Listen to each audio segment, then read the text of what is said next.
हरे कृष्णा। राधे राधे दोस्तों।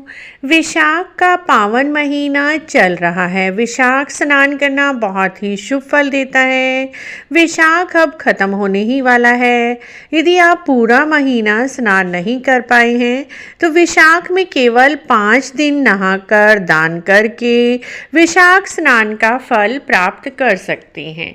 विशाख में शुभ नदियों में नहाना बहुत ही अच्छा होता है। गंगा, यमुना, गोदावरी, सरस्वती नदी में नहाना बहुत ही शुभ फल देता है। विशाख के 5 दिन आप सूर्य उदय से पहले ही उठ जाएं और किसी भी पवित्र नदी में स्नान करें या किसी तालाब में स्नान कर सकते हैं जो भी आपके घर के आसपास है। अगर वहाँ नहीं जा सकते हैं तो घर में गंगा जल मिलाकर स्नान कर लें। इसमें स्नान करना दूध के समान स्नान करने के बराबर है और 1000 गंगा स्नान का फल मिलता है।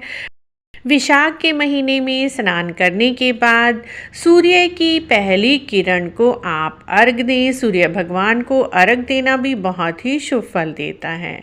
उसके बाद आप अपने घर के मंदिर में भगवान विष्णु जी के सामने दीपदान करें, तुलसी माता के सामने दीपदान करें।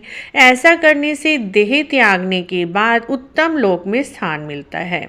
जब तक धरती पर रहते हैं समृद्धि और सुख प्राप्त होता है। विशाख नियमों का पालन करने वाले पुनर्जन्म लेते हैं तो वह उत्तम कुल परिवार में स्थान उन्हें मिलता है और उनका जीवन हमेशा सुखों से भरा रहता है। विशाख के महीने में सुबह शाम तुलसी जी की जड़ में जल में थोड़ा सा कच्चा दूध मिलाकर सींचने से बहुत ही शुभ फल मिलते हैं और सुबह और शाम घी का एक दीपक तुलसी माता के नीचे जलाएं। इन दिनों में आप पीपल सींचें, आंकड़ा सींचें, आंवले का पौधा सींचें, तुलसी सींचें। भगवान विष्णु जी को आप भोग लगाएं। भगवान विष्णु जी को जो भी आप भोग लगाएं उसमें एक तुलसी का पत्ता जरूर रखें। इसके बिना भगवान विष्णु भोग स्वीकार नहीं करते हैं। और साथ में विशाख महीने में मोहिनी एकादशी से आप व्रत शुरू कर लीजिए। 1 मई से लेकर 5 मई 2023 तक आप विशाख स्नान करते हैं 5 दिन का तो आपको पूरे नहाने का फल मिलता है। इससे बहुत ही उत्तम फलकारी फल मिलता है। विशाख महीने में नियमित रूप से भगवान विष्णु जी को तिल अर्पित करने चाहिए। यूँ तो साल भर तिल अर्पित कर सकते हैं, वह बहुत ही अच्छा है।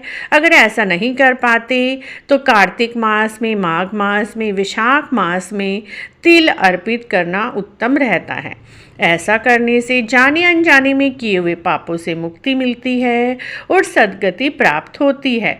विशाख के महीने में नियमित रूप से तुलसी जी में जल सींचें। एकादशी और रविवार को तुलसी जी में जल ना सींचें। तुलसी जी की मिट्टी लेकर उसका तिलक करने से मनुष्य के सभी पाप क्षय हो जाते हैं। विवेक और बुद्धि का भी विकास होता है। विशाख के महीने में अन्न वस्त्र का दान सर्वश्रेष्ठ है, लेकिन सबसे बड़ा दान जल दान बताया गया है क्योंकि विशाख में गर्मी बहुत अधिक पड़ने लगती है।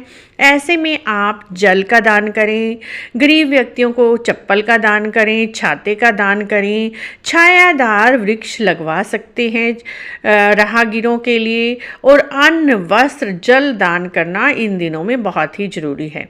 यदि आप अन्न और वस्त्र भी दान नहीं कर पा रहे तो केवल जल दान कर दीजिए। जल का घड़ा भर कर रख दीजिए यात्रियों के पीने के पानी के लिए। पक्षी पशु के लिए पानी का इंतजाम कर सकते हैं। पक्षियों के लिए एक मिट्टी के बर्तन में जल भरकर अपने घर के आसपास रख दीजिए या अपने घर की छत पर रख दीजिए। ऐसा करने से आपको बहुत पुण्य फलों की प्राप्ति होती है। ऐसा करने से अगले जन्म में व्यक्ति गरीब पैदा नहीं होता और उसे परलोक में भी अन्न और जल की कभी भी कमी नहीं रहती। मित्रों, इस तरह विशाख के अंतिम 5 दिन का स्नान भी आपको विशाख स्नान का पूर्ण फल दे सकता है। आप 1 मई से लेकर 5 मई तक सूर्योदय से पहले उठकर स्नान करें, सूर्य भगवान की पूजा करें। घर के मंदिर में तुलसी, पीपल, आंकड़ा, आंवला इन पेड़ों को सींचें, इनके नीचे दीपदान करें। साथ में आप बांदरी की कहानी सुने। बांदरी की कहानी भी हमारे चैनल पर अपलोड है। 5 दिन, केवल आखिरी 5 दिन आप बांदरी स्नान की कहानी अवश्य ही सुने।